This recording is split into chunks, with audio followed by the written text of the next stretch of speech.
આ શું છે કાકા? રાયણ કોકડી. રાણી કોકડી. હા હા.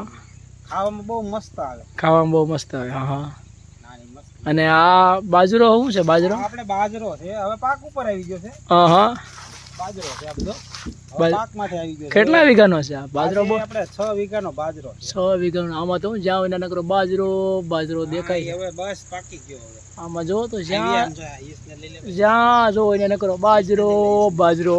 આ ઈસ જો તો શું છે આ ગુંડો લઈ. બાજરો છે બેટા. શું છે એ? શું છે? બાજરો. આવો સુરતમાં બાજરો જોવા મળે? ન મળે. આ ગામડામાં જ બાજરો મળે. જો બેસીને મીઠો બાજરો ખાવો હોય ને તો અમારા કાઠિયાવાડમાં આવવું પડે. ગામડે. હા તો જ તમને મળે. આવો બાજરી મીઠી મળે ને. હા હા હા. વાહ વાહ. આપણે બાજરી છે આ સાગર 222. સાગર 222. ઓહો. આમ જો તમે જ્યાં નજર કરો એટલે મીઠી જ લાગે. કેમ ઈ જ્યાં જો ને નકરો બાજરી દેખાય છે ને તમને. આમ નજર જોવો, નજર ફેરવો તમે સારે ફરતી. બરોબર. હા હા. જો હાલો. આ છે રેન કોકડી. હા.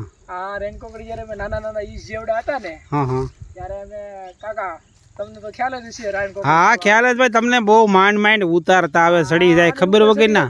રેન કોકડી ખાવા. હા હા. અને ખાવાની બહુ મજા આવતી. નાના હતા તો અમારે એ ધ્યાન રાખવી પડતી કે આ લોકો પડી ન જાય ક્યાંક ઉપર સડ્યા છે. તડકાના સડી જાય. એટલી મજા આવી એવી મજા આવે હવે જીવનમાં ક્યારે આવે નહીં. કારણ કે હવે મોટા થઈ ગયા. જયારે ઈસ જેવડા હતા કાકા તમને તો ખબર જ છે હવે કેટલી વાર ઉપર ચડી જતા રેન કોકડી. બેઠા ખાતા ઉપર. હા. તો એટલે રેન કોકડી ખાવાની કઈક મજા જ અલગ હોય છે બાળપણની.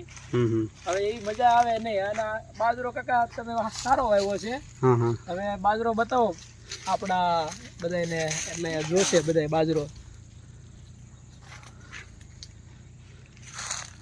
હા.